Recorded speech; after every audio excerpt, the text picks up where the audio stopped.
The Room in the Tower, and Other Ghost Stories.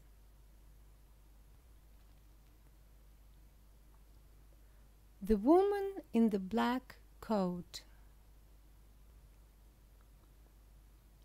I was born into a rich and important family in Tyrone, Ireland. I was the younger of two daughters, and we were the only children. My sister was 6 years older than me, so we didn't play much together when I was young, and I was only 12 years old when she got married. I remember the day of her wedding well. Many people came, all of them laughing, singing, and happy. But I felt sad when my sister left with her new husband, Mr. Carew. She was always very nice to me, nicer than my mother. And so I cried when she went away to her new home in Dublin. My mother and father didn't love me. They wanted sons and were not very interested in me. About a year after my sister got married, a letter arrived from Mr. Carew. He said that my sister was ill and that she wanted to come home to Tyrone and stay with us, to be with her family. I was sad that she was ill, but also very happy about her visit. They are leaving Dublin on Sunday, my father told me, and they're arriving here on Tuesday evening. Tuesday came, and it was a very long day. Hour after hour came and went, and I listened all the time for my sister and her husband. Now the sky was dark, and soon it was midnight, but I couldn't sleep. I listened and waited. Suddenly, at about 1 o'clock in the morning, I heard a noise far away. I ran out of my bedroom and down to the living room. "They are here! They are here!" I called to my father, and we quickly opened the front door to see better. We waited there for a few minutes, and we heard the noise again. Somebody crying far away in the night. But we saw nothing. There were no lights and no people there. We went outside, waiting to say hello and to help my sister with her bags.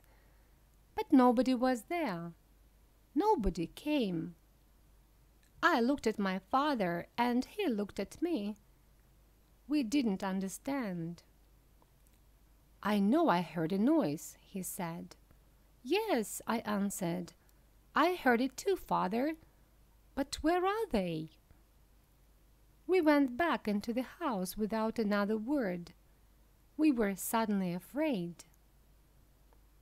The next day a man arrived and told us that my sister was dead. On Sunday she felt very ill. On Monday she was worse. And on Tuesday, at about 1 o'clock in the morning, she died. At the same time that we were outside the house in the night waiting for her. I never forgot that night. For the next 2 years I was very sad. You could say that I stopped living. I didn't want to do anything or speak to anyone. Mr. Carew soon married another young woman in Dublin, and I felt angry that he forgot my sister so quickly. I was now the only child of a rich and important family, so before I was 14 years old, men started to visit our home. They wanted to meet me and perhaps to marry me. But I didn't like any of these men, and I thought I was too young to be married. When I was 16, my mother took me to Dublin. "Dublin is a big city," she said. "We're going to meet richer and more interesting men than the ones back home in Tyrone. We can easily find you a good husband in Dublin." In Dublin, I began to be happier. I met a lot of friendly people, and I went dancing every evening. A lot of young men came to speak to me and asked me to dance. I liked talking to them. I started to live and laugh again, and I didn't think about my dad's sister all the time. But my mother was not so happy. She wanted me to find a husband quickly. One night, before I went to bed, she came into my room and said, "Do you know Lord Glenfallen?" "Oh, yes," I answered. "He's that ugly old man from Cahergilloch." "He's not ugly and he's not old, Fanny," my mother said quickly. "He's from a very rich and important family, too, and he wants to marry you. He loves you." "Loves me? Wants to marry me? But he's making a mistake, Mother," I said. "I don't love him. I can't marry somebody I don't love." "Think about it, Fanny," my mother answered quietly. "He's a good man, and he wants to marry you. You are a very lucky young woman."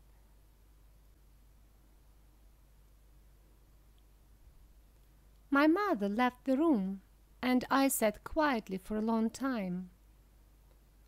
Lord Glenfallen was a nice, friendly man, I thought. I didn't love him, no, but I did like him. He always talked about interesting things.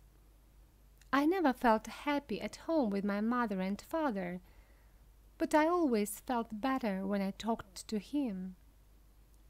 The next morning, when I saw my mother, I said only one word, "Yes." Lord Glenfallen and I got married the next spring, and 2 days after our wedding we said goodbye to my family and left Tyrone. 3 days later we arrived in Cahergilloch, and I saw my husband's beautiful house for the first time. It was near a river, and there were many trees and flowers in the garden. Birds sang in the trees, and the sky was blue. I stood next to him and looked at it all, and I felt very, very happy. "Come, my love," said my husband. "You must come in and meet Martha. She cooks and cleans and knows everything about the house." So we went into the house, and I met Martha, a friendly old woman with smiling blue eyes. She showed me round the house. Suddenly I felt excited to be there. It was a very happy place. Women sang in the kitchen, men built fires in the living rooms, and there were dogs and cats everywhere. "Come with me now, madam," said Martha, "and look at your bedroom. Then we can take up your bags and you can wash before dinner." I followed her, and soon we arrived at a big brown door. "This is your room," she said, and she opened the door. I stood and looked, suddenly cold with fear. In front of me stood something big and black. I didn't know what it was. I thought it was an old coat, but without anybody inside it. I jumped back quickly, very afraid, and moved away from the door. "Is something wrong, madam?" Martha asked me. "Nothing. Perhaps it's nothing," I answered quickly. "But I thought I saw something in there.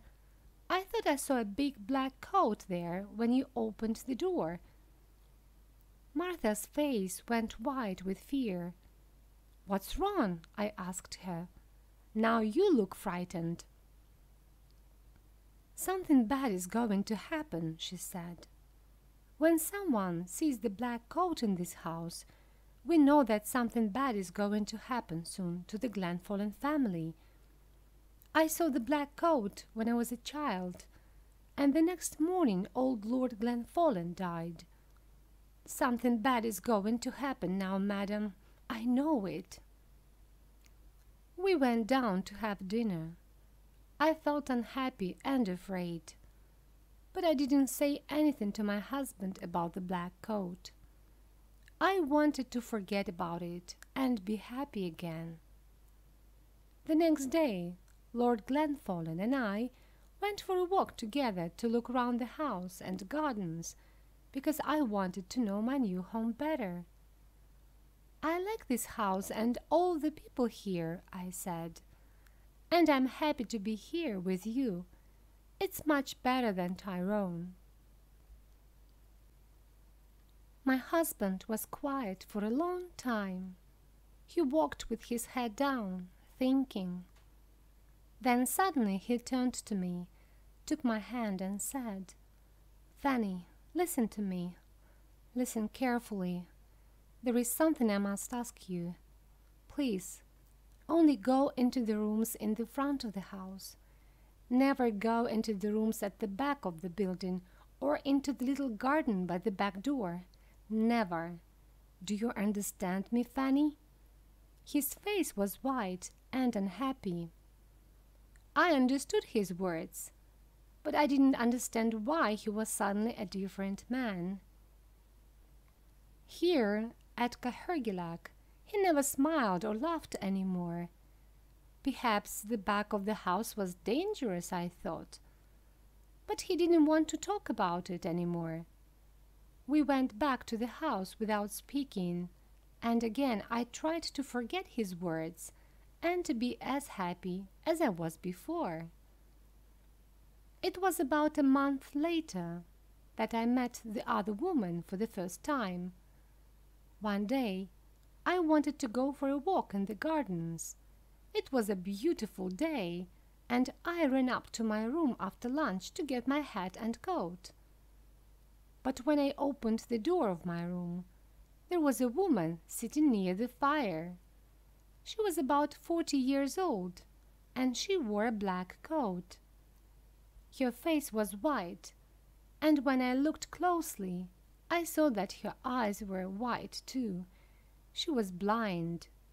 "Madam," I said, "this is my room. There is a mistake." "Your room?" she answered. "A mistake? No, I don't think so. I don't think there is a mistake. Where is Lord Glenfallen?"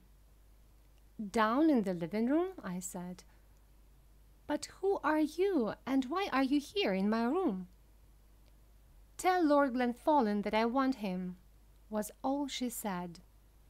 "I must tell you that I am Lady Glenfallen, and I want you to leave my room now," I said. "Lady Glenfallen? You are not! You are not!" she cried, and hit my face very hard. I cried out for help, and soon Lord Glenfallen arrived. I ran out of the room as he ran in, and I waited outside to listen at the door. I did not hear every word, but I knew that Lord Glenfallen was very angry, and the blind woman was very unhappy. When he came out, I asked him, "Who is that woman, and why is she in my bedroom?" But my husband didn't answer me. Again his face was white with fear. His only words were, "Forget her." But I did not forget her, and every day it was more and more difficult to talk to my husband. He was always quiet now, always sad and afraid. He sat for hours looking into the fire with his unhappy eyes, but I didn't know why, and he didn't want to tell me. One morning after breakfast, Lord Glenfallen suddenly said, "I have the answer. We must go away to another country, to France or Spain perhaps. What do you think, Fanny?" He didn't wait for my answer, but left the room very quickly. I sat and thought for a long time. Why must we leave Cahergillag? I didn't understand. and I didn't want to go too far away from my mother and father in Tyrone. They were old now, and my father was sometimes ill. They didn't love me very much, but I wanted to be near them. I thought about it all day, and I didn't know what to say to my husband when he arrived back in the evening and came in to dinner. I said nothing. After dinner I was very tired, and I went up to my bedroom early. I wanted to have a good night's sleep and think about it all again the next day. I closed my eyes and went to sleep. But I didn't sleep well because I dreamed of the black coat. Suddenly I woke up. Everything was dark and very quiet, but somebody was at the end of my bed. There was a hand with a light, and behind the light was the blind woman. She had a knife in her other hand. I tried to get out of bed and run to the door, but she stopped me. "If you want to leave, don't move," she said. "Tell me one thing. Did Lord Glenfallen marry you?" "Yes, he did," I answered. "He married me in front of 100 people." "Well, that's sad," she said, "because I don't think he told you that he had a wife. Me. I'm his wife, not you, young woman. You must leave this house tomorrow, because if you stay here, you see this knife? I'm going to kill you with it." Then she left the room without a sound. I didn't sleep again that night. When morning came, I told my husband everything. "Who is the blind woman?" I asked him. "She told me last night that she is your wife, that I'm not your wife." "Did you go into the rooms at the back of the house?" asked my husband angrily. "I told you that you must never go there." "But I didn't," I answered. "I was in my bed all night. She came to me. Please tell me what is happening." My husband's face was white again, and he didn't speak for a long time. Then he said, "No, she is not my wife. You are. Don't listen to her. She doesn't know what she is saying." And he left the room. I ran to find Martha. I didn't like this house anymore. My husband was a difficult man, and I didn't understand him. Who was the blind woman? I wanted to know everything. "Don't cry, madam," said Martha when I found her. "Sit down and listen to me.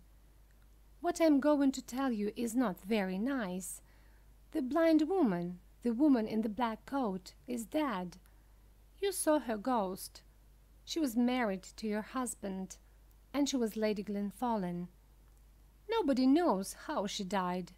Her bedroom was at the back of the house.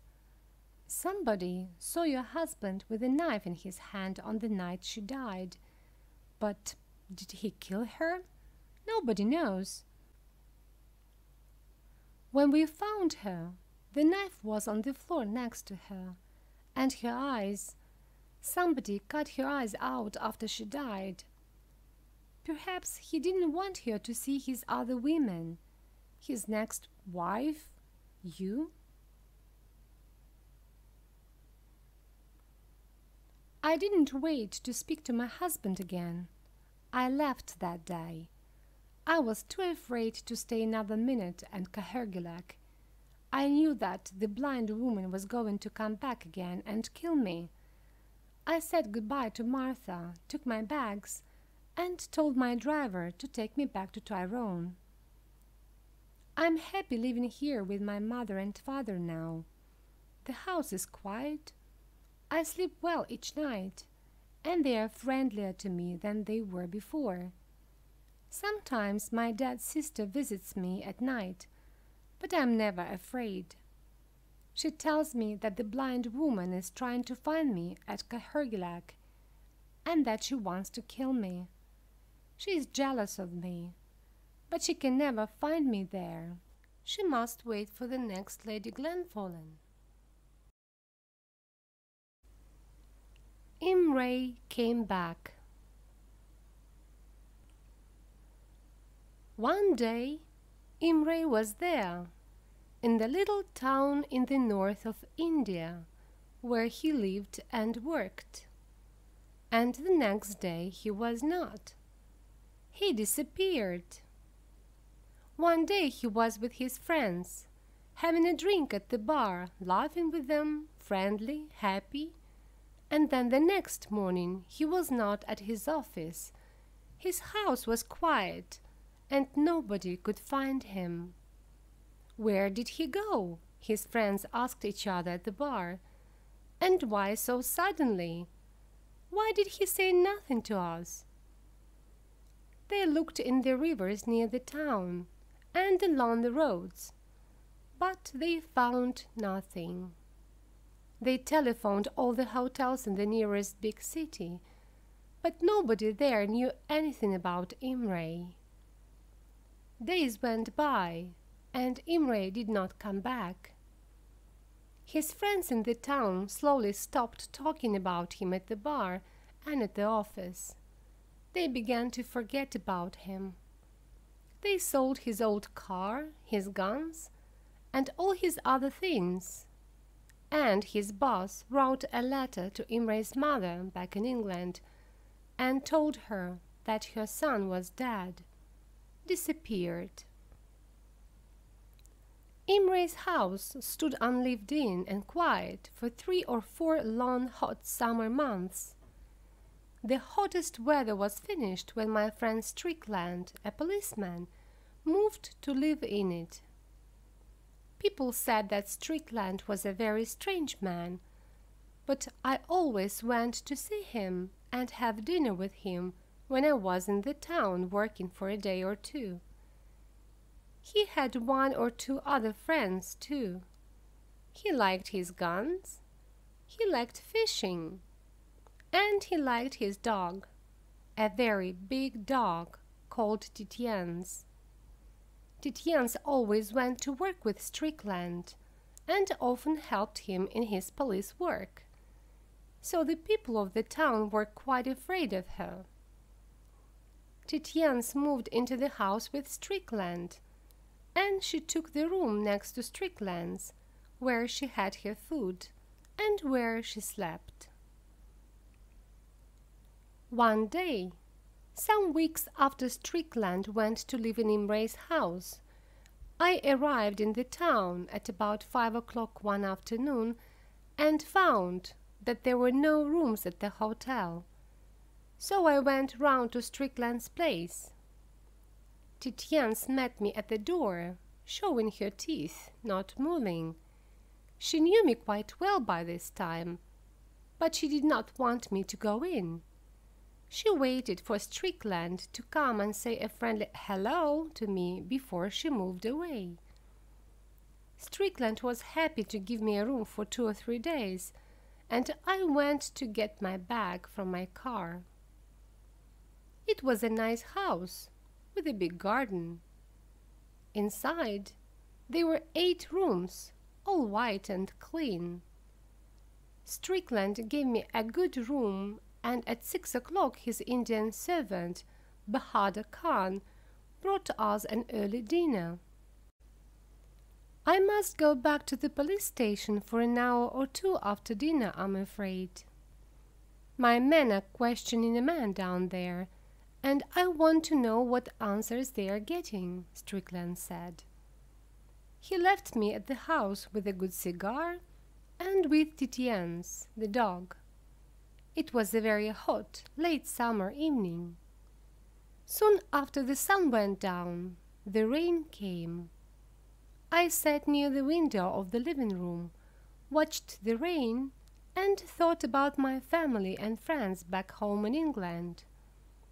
Titians came and sat next to me and put her head on my leg, looking sad. The room was dark behind me, and the only noise was the noise of the rain driving down out of the night sky. Suddenly, without a sound, Strickland's servant was there, standing next to me. His coat and shirt were wet from the rain. "Sorry, sir. There is a man here, sir. He's asking to see somebody," the servant said. I asked him to bring a light, and I went to the front door. But when the light came, there was nobody there. When I turned, I thought I saw a face looking in through one of the windows from the garden. It disappeared quickly. "Perhaps he went round to the back door," I said to the servant. So we went through the living room and the quiet dark kitchen to the back door. But there was nobody there. I went back to my chair and my thoughts by the window, not very happy with Strickland's servant, and not very happy about the face at the window, the strange visitor in the rain. I took some sugar with me to give to Titiane's, but she was out in the garden, standing in the rain, and did not want to come inside. She looked frightened, I thought. Some time later, Strickland arrived home, very wet, and the first thing he asked was, "Any visitors?" I told him about the disappearing visitor in the rain. "I thought perhaps he had something important to tell you," I said. But then he ran away without giving his name. Strickland said nothing, and his face showed nothing. He took out a cigarette and sat smoking it for a few minutes without a word. At 9 o'clock he said he was tired. I was tired too, so we got up to go to bed. Titiane's was outside in the rain, very wet. Strickland called her again and again, but she did not want to come into the house. "She does this every evening now," he said sadly. "I can't understand it. She's got a good warm room in here, but she doesn't come inside and sleep in it. She started doing this soon after we came to live in this place. Let's leave her. She can sleep out there if she wants to." But I knew he was not happy to leave her outside in the rain. The rain started and stopped again all night, but Titiane stayed outside. She slept near my bedroom window, and I heard her moving about. I slept very lightly, and I had bad dreams. In my half-sleep, I dreamt that somebody was calling to me in the night, asking me to come to them, to help them. Then I woke up, cold with fear, and found there was nobody there. Once in the night, I looked out of the window and saw the big dog out there in the rain, with the hair on her neck and back standing up and a frightened, angry look on her face. I slept again, but woke up suddenly when somebody tried to open the door of my room. They did not come in, but walked on through the house. Later, I thought I heard the sound of someone crying. I ran through to Strickland's room, thinking he was ill or that he wanted my help, but he laughed at my fears and told me to go back to bed. I did not sleep again after that. I listened to the rain and waited for the first light of morning. I stayed in the house with Strickland and his dog for 2 more days. Titiane's was quite happy inside the house all day, but as soon as night came, she moved out into the garden and stayed there. I understood. I was very happy in the house in daytime too, but in the evening and at night I did not like it. There was something very strange about the place. I heard the noise of feet on the floor, but there was nobody there. I heard doors open and close. I heard chairs move, and I thought somebody watched me from the darkest corners of the rooms when I walked round the house. At dinner on the 3rd evening, I talked to Strickland. "I'm going to the hotel tomorrow. They've got a room there now." I'm very sorry, but I can't stay here. It's the noises in the house, you see. I'm not getting any sleep at night, and I can't work well in the day because I'm too tired." He listened carefully, and I knew he understood. Strickland is a very understanding man. "Stay with me for another day or two, my friend," he said. "Please don't go. Wait and see what happens. I know what you are talking about. I know there is something very strange about this house, and I want to know what it is. I think Titiane knows. She doesn't like coming inside after dark." Suddenly, he stopped talking, his eyes on one corner of the ceiling above my chair. "Well, look at that," he said quietly. I turned and looked up. There was the head of a very dangerous brown snake called a karait in India. It was looking at us with its cold little eyes from a small door in that corner of the ceiling. I stood up quickly and moved away from that corner of the room. I do not like any snakes. I'm afraid of them. And the karait is one of the most dangerous and frightening snakes. It kills so easily and so quickly. "Let's get it down and break its back," I said. "It's very hard to catch those brown snakes, you know," Strickland answered. "They move so fast. But let's try. Bring that light over." I carried the light across to the corner of the room where the snake was, watching it carefully all the time. It did not move. Strickland carried his chair over to the same corner, took one of his guns from a cupboard near the door, and climbed up on the chair. But the snake saw him coming. Its head suddenly disappeared, and we heard it move away across the ceiling above our heads. "Snakes like it up there in the ceiling. It's nice and warm," said Strickland. "But I don't like having them there. I'm going up to catch it." He pushed open the small door in the ceiling and put his head and arms through. He had the gun in one hand, ready to hit the snake with it and break its back. I watched from below. I heard Strickland say, "I can't see that snake, but hello, what's this? There is something up here." And I saw him pushing at something with a gun. "I can't quite get it," he said, and then suddenly, "It's coming down. Be careful down there. Stand back." I jumped back. Something hit the center of the ceiling hard from above, broke noisily through it into the room, and hit the dinner table. It broke some glasses and plates on the table. There was water all over the floor.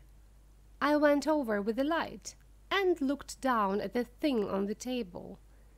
Strickland climbed quickly off the chair and stood next to me. It was a man, a dead man. "I think," Strickland said slowly, "that our friend Imray is back."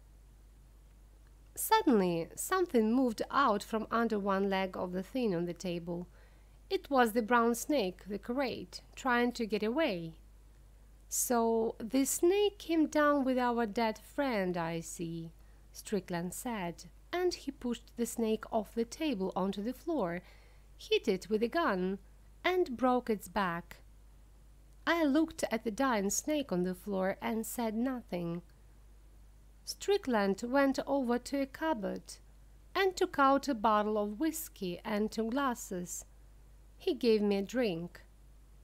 "Is it Imray?" I asked. "Yes, that's Imray," he answered. "And somebody killed him." Now we knew why there were noises round the house at night, and why Titiane did not like sleeping inside the house. She knew that Imray was up there, dead. She knew that Imray's ghost walked through the house at night trying to find somebody to help him. A minute later, we heard Etienne's outside. She pushed open the door with her nose and came in. She looked at the dead man on the table and sat down on the floor next to Strickland, looking up at him. "You knew Imray was up there all the time, over our heads," Strickland said to the dog, looking down at her. "Somebody killed him, and perhaps you know who did it too. Dead men do not climb up into the ceilings of the houses and close the ceiling door behind them. So the question is, who put him there and closed the ceiling door? And who killed him? Let's think about it." "Let's think about it in the other room," I said, "not here." "You're right," said Strickland with a smile. "Let's go into the living room." We went through to the living room and sat there, smoking cigarettes and drinking our whiskey. Strickland said nothing, but sat quietly and thought for a minute or two. His gun was on the floor next to his chair.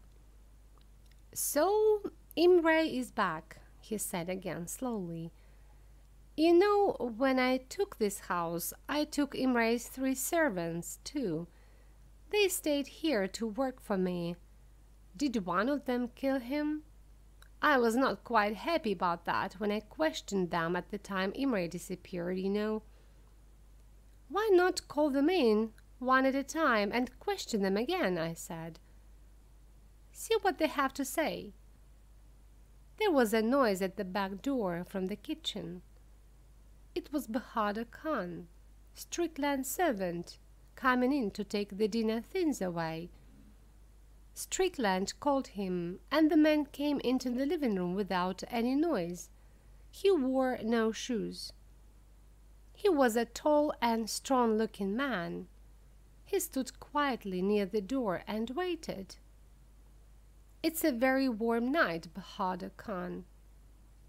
"Do you think more rain is coming?" Strickland began.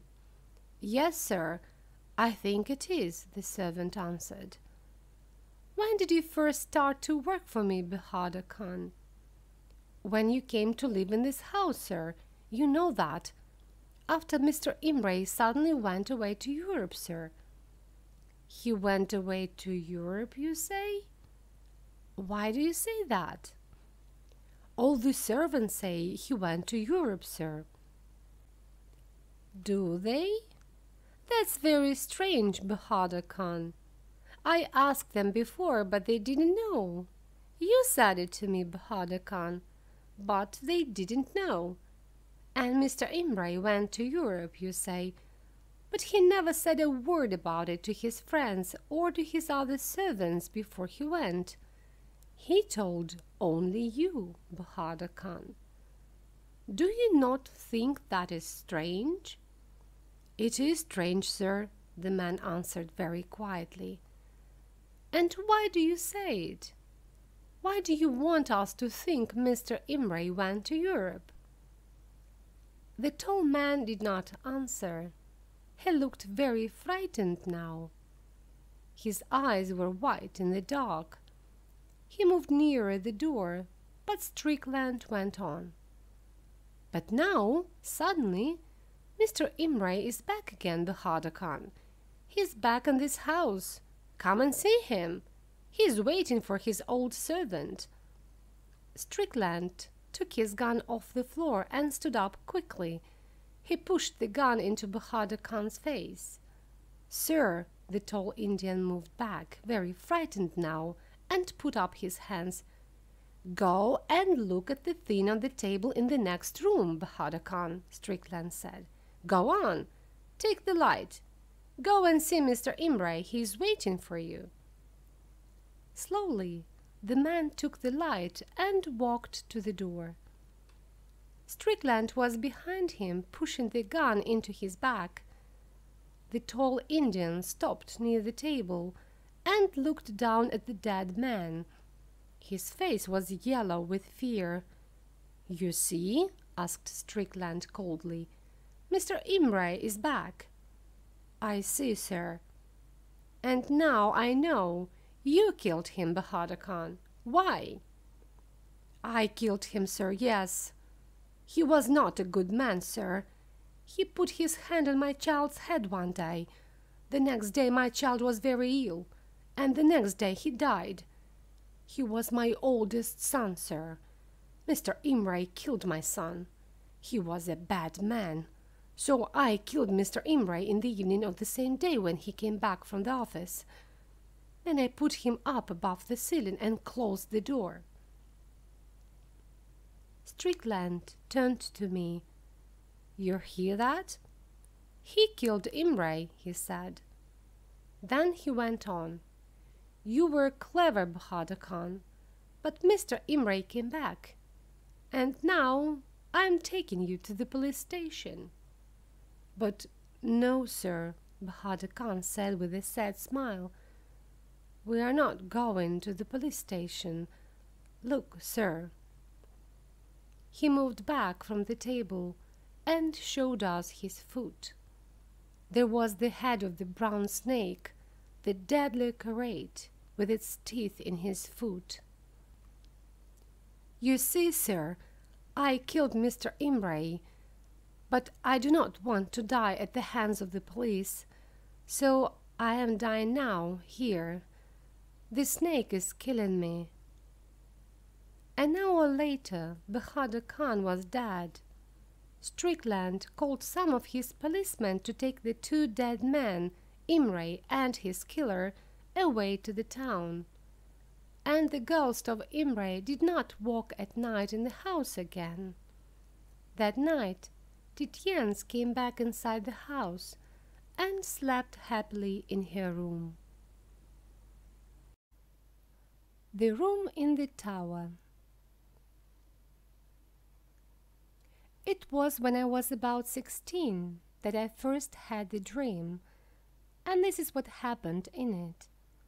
I stood in front of a big red house and waited. Soon a man opened the door and said, "Go through into the garden and have some tea." I went through the living room and the kitchen and into the garden at the back of the house. There were 6 people there, sitting on chairs and drinking tea, but I didn't know them. Then one of the men spoke, and I saw that he was from my old school. I remembered his name, Jack Stone, but I didn't know him well. He told me that the others were his mother, father, and sisters. I didn't like it in the garden with those people. Nobody spoke to me, and it was very hot. I wanted to go home. In the corner of the garden was an old tower, a very tall, thin building. Suddenly, Mrs. Stone turned to me and said, "Jack is going to show you your room now. It is in the tower." I did not know why, but her words frightened me. I knew the tower was dangerous, and I didn't want to go there. Jack stood up, and I knew I had to follow him. Inside the tower, we walked up and up in the dark, and then we arrived outside my room. Jack opened the door, and I always woke up suddenly before I went into the room. I had this dream many times. It was always the same: the garden, the family, the tower, and I always felt very hot and frightened when Mrs. Stone said, "Jack is going to show you your room now." But I always followed him up and up in the dark, and when he opened the door, I always woke up. I never saw what was in the room. Then the people in the dream started to change. Mrs. Stone had black hair in the beginning, but after 15 years her hair was white, and she was very old and weak. Jack got older too, and ill. One of his sisters went away, and they told me she was married. I didn't like these people, and I didn't want to have the same dream all the time, but it always came back to me in the night. Then suddenly the dream stopped for about 6 months. I was very happy, and I tried to forget the garden, the people, and the tower. But one night it all started again. This time Mrs. Stone wasn't there, and all the family wore black. Mrs. Stone is dead, I thought. Perhaps Jack isn't going to take me to the tower this time. But suddenly Mrs. Stone spoke. I couldn't see her, but she said, as before, "Jack is going to show you your room now." As usual, I followed him, but this time the tower was darker than before. From a window in the tower, I saw a stone in the center of the garden, under a tree, with these words on it: "Remember the bad and dangerous Julia Stone." Again, I woke up cold and afraid. In the first week of August that year, I went with a friend, John Quintin, to stay in a house in Sussex. "Please come," he said. "My family are coming too, and they say it's a very nice place where we can walk and swim. We can drive down together on Sunday afternoon." Sunday came, and we had a nice afternoon driving down to Sussex in the sun. We arrived in the village, where the house was, at about 5 o'clock. We did not know where the house was, so we asked somebody. He told us it was over the river and behind some trees outside the village. John was the driver, and because it was so hot, I went to sleep as he drove. I woke up when the car stopped and found that I was in front of the same house as the one in my dreams, the house of the Stone family. We walked through the living room and the kitchen and into the garden at the back. I knew without looking that there was a tower in the corner of the garden. It was very, very hot in the late afternoon sun. I waited to feel ill and afraid, as I always did in my dream. But the people in the garden were not unfriendly. The Quintin family talked and laughed, and I liked them very much. Then Mrs. Quintin said to me, "Jack is going to show you your room now. It is in the tower." And my friend John stood up. His family always called him Jack, and I followed him up to the room. I was afraid when he opened the door, because in my dream I always woke up before I saw the room. But this time I went in. Everything was very nice inside, and my bags were ready for me on the bed. Perhaps it isn't bad here, I thought, and perhaps the bad dreams are going to stop now that I'm here in the room in the tower. But then I saw 2 pictures near the bed, and that same cold fear came back. One picture was of Mrs. Stone, old and with white hair, as she often was in my dream. The other picture was of Jack Stone. His face was ill and angry, as he was in my last dream before this visit. I looked at the picture of Mrs. Stone for a long time. She had dangerous eyes, and they followed me round the room. John Quintin came back to tell me dinner was ready. "I don't like this picture, John," I said. "I'm going to have bad dreams tonight if it stays in here. Can we move it outside?" "Yes," said John. "Let's move it now." But when we tried to carry it out, it was very, very heavy. We could not carry it. We put it down on the floor. John suddenly said, "Oh, look, there is blood on my hand, a small cut from this picture." Then I saw that there was blood on my hand too. But after we washed our hands, we had no cuts, so we tried again to move the picture.